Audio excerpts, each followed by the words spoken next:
कब्जा करना चाहते थे, खरीदना चाहते थे, लोगों से जबरदस्ती करना चाहते थे। जैसा कि इन लोगों का कहना है कि इनके लड़के ने उसका विरोध किया, पहले उसको धमकी मिली, पीछे हटने की बात कही गई और फिर 2007 में एक दिन उसका एक दोस्त दुर्गा पूजा की तैयारी के नाम पर उसको घर से मोटरसाइकिल से पकड़ बैठा कर ले गया, इन सब के सामने ले गया।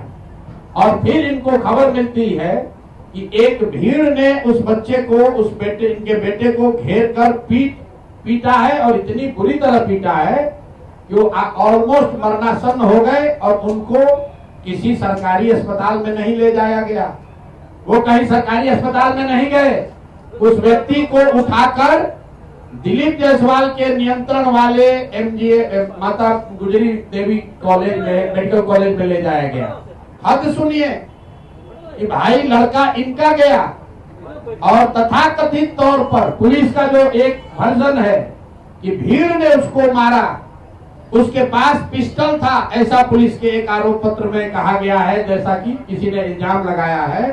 वो बच्चा 50 उसको 100 लोग रोड पर मारते रहे, लेकिन उसके हाथ में पिस्टल है, उसने पिस्टल नहीं चलाया। और पुलिस को इसकी सूचना किसने दी? पुलिस के खुद के रिकॉर्ड के हिसाब से दिलीप जायसवाल ने खुद पुलिस को बताया कि एक भीड़ यहाँ पर है जो उनके घर से 2 किलोमीटर दूर है। देखिए कितने बड़े समाज सेवी हैं, कितनी चिंता उनको है। भीड़ एक बच्चे को मार रही है, एक युवक को मार रही है। पुलिस को सूचना दिलीप जायसवाल ने दी, उस बच्चे को वहां से दिलीप जायसवाल के मेडिकल कॉलेज में भर्ती कराया गया, राजेश शाह को। उसके बाद 2 दिनों तक ये पूरा परिवार, ये इनके शब्दों में भी आप सुनिएगा, ये लोग छटपटाते रहे कि हमको हमारे बच्चे से एक बार मिला दीजिए। इनको इनके बच्चों से, राजेश शाह से उनके माँ उनके बाबूजी को मिलने तक नहीं दिया गया। और पुलिस ने केस ये बना दिया कि यही आदमी सुपारी लेकर दिलीप जायसवाल का मारने आया था, पिस्टल लेकर, और दिलीप जायसवाल के समर्थकों ने या सामान्य नागरिकों ने उसको घेर कर मार दिया। अब वहीं पे खत्म नहीं हुई बात, 1 साल तक करीब इनका FIR रजिस्टर नहीं किया गया है। उस जवान लड़के के मौत के सदमे से इनके पति, अमला देवी के पति और उस लड़के के बाप 2 बरस में बेड पर गिरकर उनकी मृत्यु हुई है। और तब से ये बूढ़ी माँ और ये बच्ची, उस व्यक्ति की बहन रीता जी, ये लोग तब से लड़ाई लड़ रहे हैं।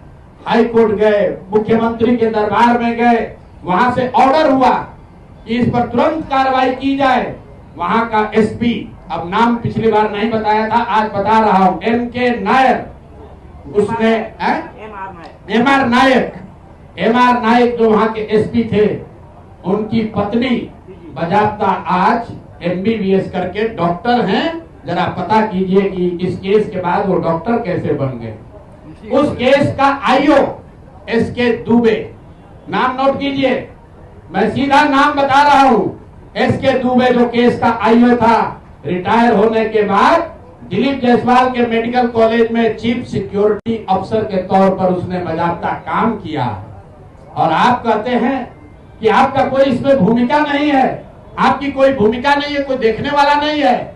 ये लोग जब कहीं न्याय नहीं मिला तो मुख्यमंत्री के दरबार में आए, मुख्यमंत्री के यहाँ से DGP ने फोन करके SP को बताया कि भाई तुम इतना गलत काम कर रहे हो, तुम, इनके जो शब्द हैं कि तुम FIR नहीं रजिस्टर कर रहे हो।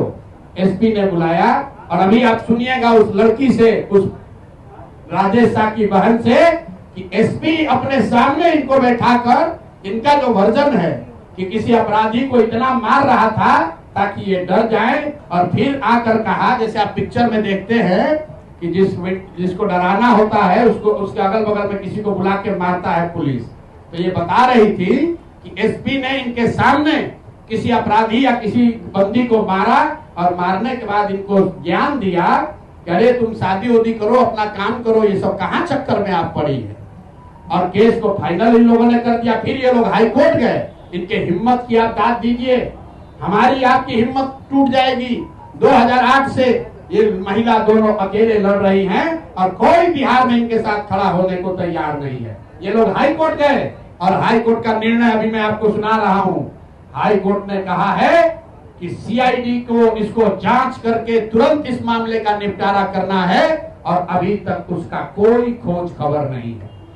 पुलिस रिकॉर्ड में कहीं नहीं है कि राजेश शाह की मृत्यु कैसे हुई, भीड़ के मारने से हुई कि अस्पताल में